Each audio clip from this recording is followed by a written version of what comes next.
More has happened going back to maybe the marketing campaigns or the sale themes of the past to really drive customers in.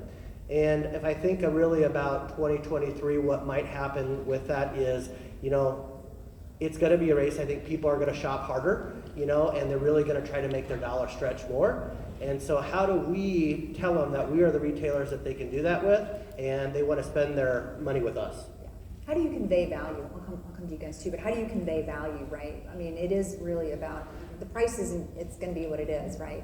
So how do you make them aware that this is the value that you're getting as a result of that? Well, I think the value not only comes in the product, and you've got to have sales that are able to, talk about that and tell them what the value of the product that they're buying, but it's also the value that you have as a retailer.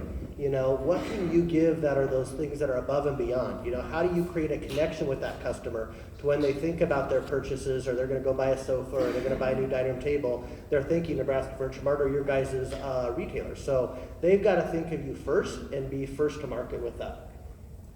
Want to go and answer that? Yeah, so I'm in complete agreement. I think things have changed a lot.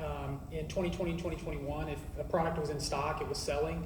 So we didn't really have, if it was available, people were going to buy it.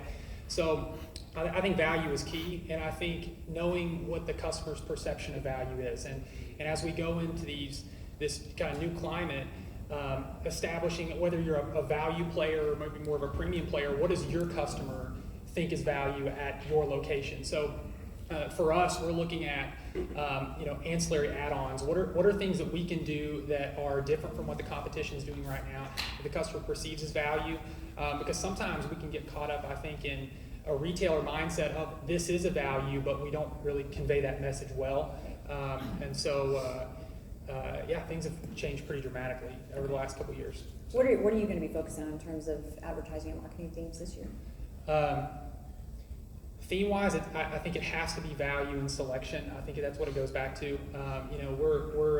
We do furniture, mattresses, and appliances. So showing a customer now who's going to shop around that you should be the first because you have the best selection of the goods that they're looking for, I think is